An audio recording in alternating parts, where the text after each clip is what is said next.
Hey everybody, what's going on? Today I want to talk to you about something very important when it comes to preparing for your cybersecurity job interview. And that is something that not a lot of people talk about in detail.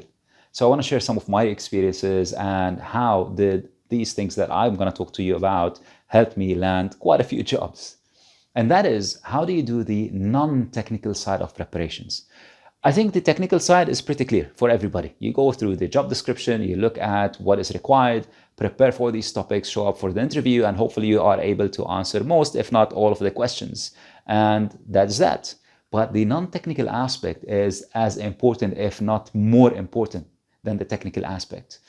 Regardless of how you are good technically, there are a few things that you need to be prepared for, and you need to be able to conduct yourself according to in an interview. Otherwise, even if you are a superstar technically, you might not pass the interview. So let's talk about this. Let's talk about some of these non-technical aspects that you want to prepare for. First one is, well, be prepared. And I think this is clear. We all know that we need to show up for the interview being prepared, be it the technical or non-technical questions. But how do you really prepare? I'm going to share with you a tip that I personally do. Whenever I'm preparing for an interview and I'm preparing for the answers of, how am I going to answer this question or that question, what I like to do is make sure that I sit down and do a role play, pretend I'm being interviewed, either by myself, talk to the wall in front of me, or do it with a good friend of mine. Both will work fine. The important thing, the key thing here is make sure that you speak out the questions and the answers. You answer out loud. Don't keep the answers in your mind. Because when you are keeping the answers in your mind, you think you are prepared, but come the day of the interview, under a little bit of pressure or being asked the question a little bit differently, you might get a little bit tripped up and you might not be able to answer the question the way you planned for it.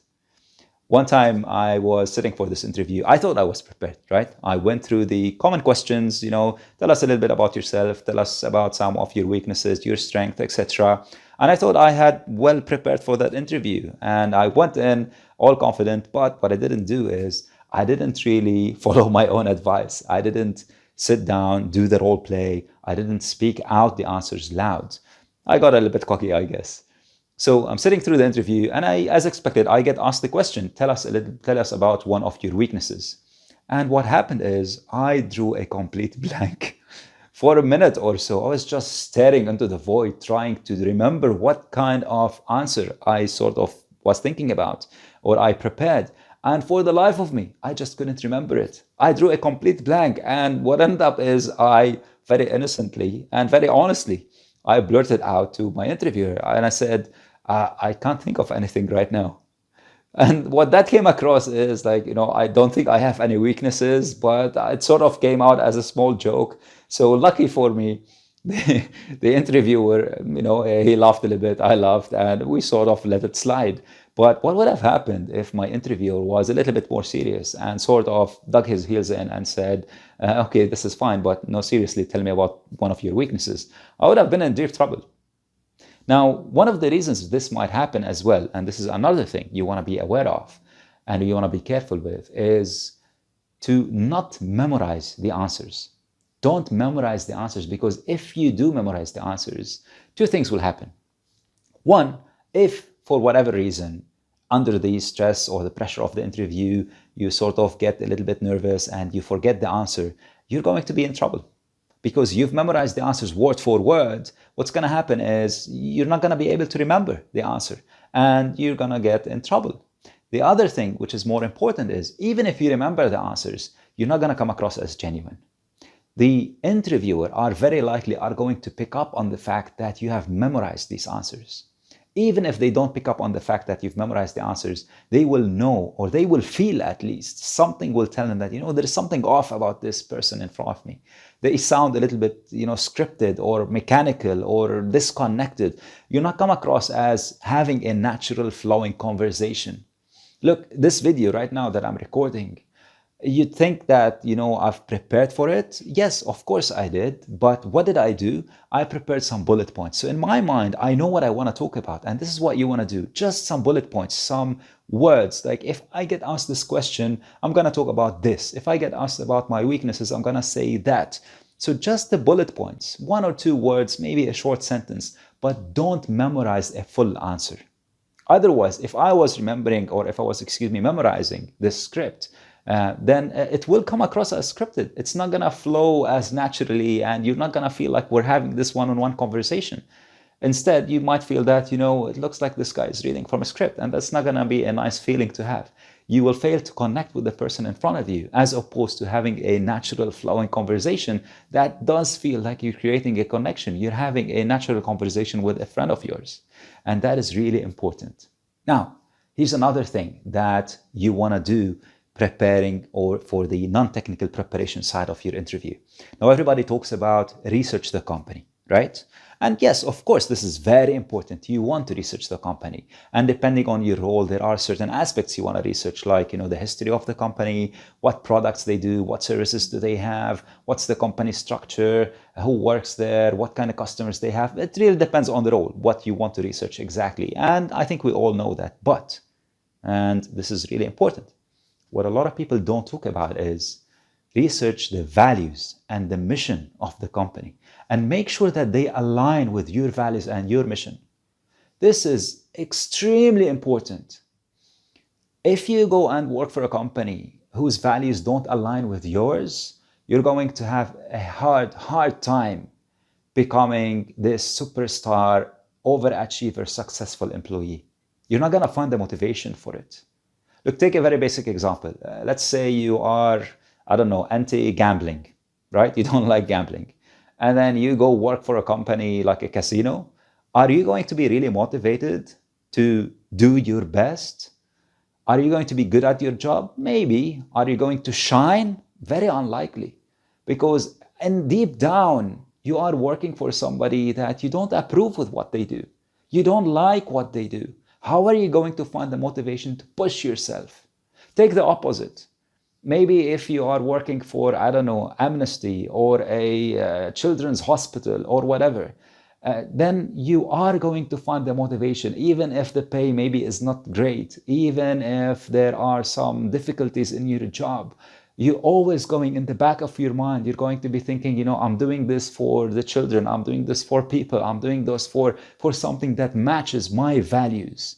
So make sure that the company that you want to work for has values that are aligned with yours, has a mission that is aligned with yours. This is very important.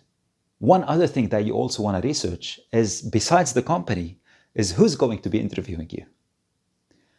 And the reason you want to do that is because based on the person that is interviewing you, you can sort of expect what kind of character they are, how would you want to conduct yourself, what kind of questions you might expect.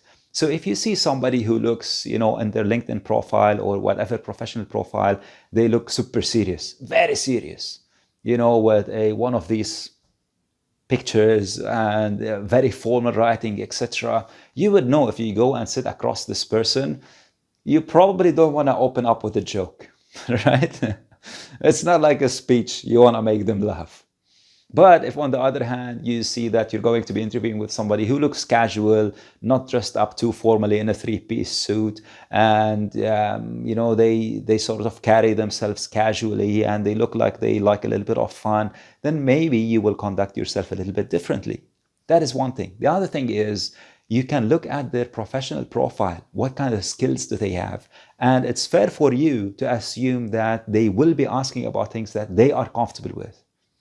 I once sat for an interview with one of the big 4 companies, and I did a little bit of research about the guy that was going to interview me ahead of time, and I could tell that this guy was really into SQL databases, SQL injection. It was for a pen testing role, right? And I made sure I was very well prepared for that. And that's exactly what happened.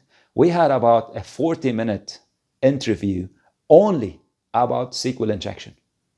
What is it? What are the different types? How do you protect against it? What database configurations can you do from the database side? It went on and on and on. It's as if like he didn't want to ask anything else except about SQL and SQL injection or SQL. Doesn't matter how you like to pronounce it, right? And I passed the interview. I didn't accept the job, but that's a conversation for another time. So it's fair for you to assume that they will ask you about something that they are comfortable with. That's just a human tendency. So make sure that you, on top of researching the company, also make sure that you research who's going to be interviewing you. Now, here's a small tip. Sometimes you might not know who's interviewing you. You'll get an email from HR and they tell you, please show up for the interview on this day, on that time. It is absolutely fine if you reply and say, could you please let me know who's going to be attending the interview from your side? And it's absolutely fine that you ask this. There's absolutely no problem with that. And 99% of the time, they're going to reply saying, Mr. X, Mrs. Y, and so on.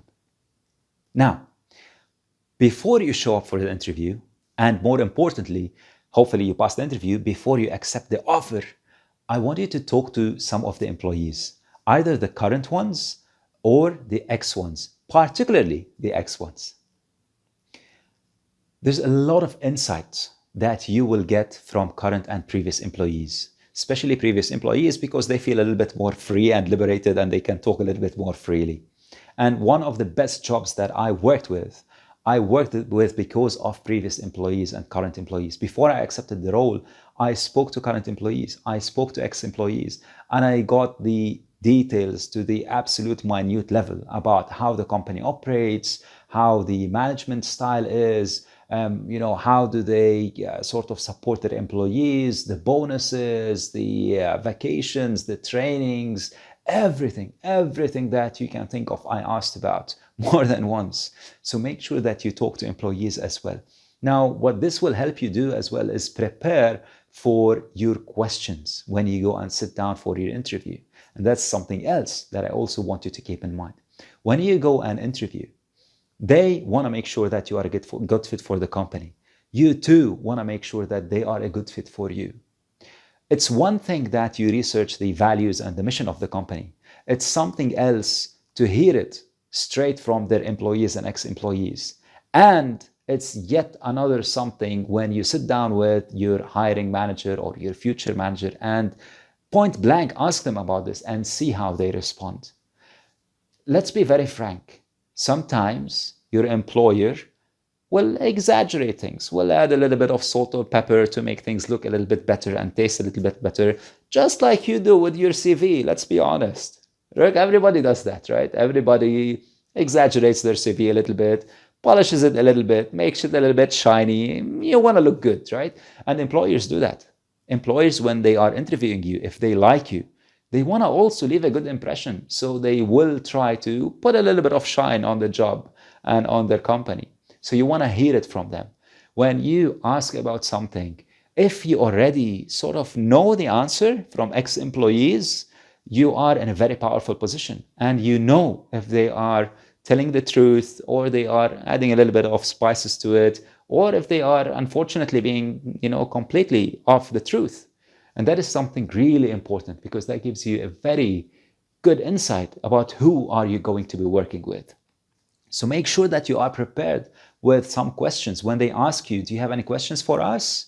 Make sure that you're prepared with questions about everything that matters to you, about the values, about the mission, about how the company treats their employees, the trainings, the benefits, the career progress. I'll give you some examples, right? When I first started my career, and I know a lot of you listening to this are still juniors, still starting in their career, you probably don't care much about, how much am I gonna get paid and how many holidays am I gonna get, as much as what am I going to be learning, right? So these are things that you wanna be asking about. Is there knowledge sharing in the company? So one thing that we used to do early on in my career, the very first jobs, is on a weekly basis or every 2 weeks, we would do a knowledge sharing session. Somebody who'd worked on an interesting project, they will sit down and share it with the other colleagues. We would do knowledge sharing on some tools that we're using, some topics that we're interested in. So that was part of the job. Another thing that was really important is you would have 25% of your time to go and research whatever you want. So the work week is 5 days. 4 days you're working on some project with a customer, etc. The last day, it's yours. You go and research something. Well, of course, you have to show that you are researching, right? You're not going to go and play pool, but you have to show that you're researching this. You're going to be presenting it in the knowledge sharing session. But this is really important. The company is giving you some leeway, is giving you some freedom to go and do something you really enjoy. So these things you want to ask about. If they matter to you, you want to make sure that they will be available for you when you join that company.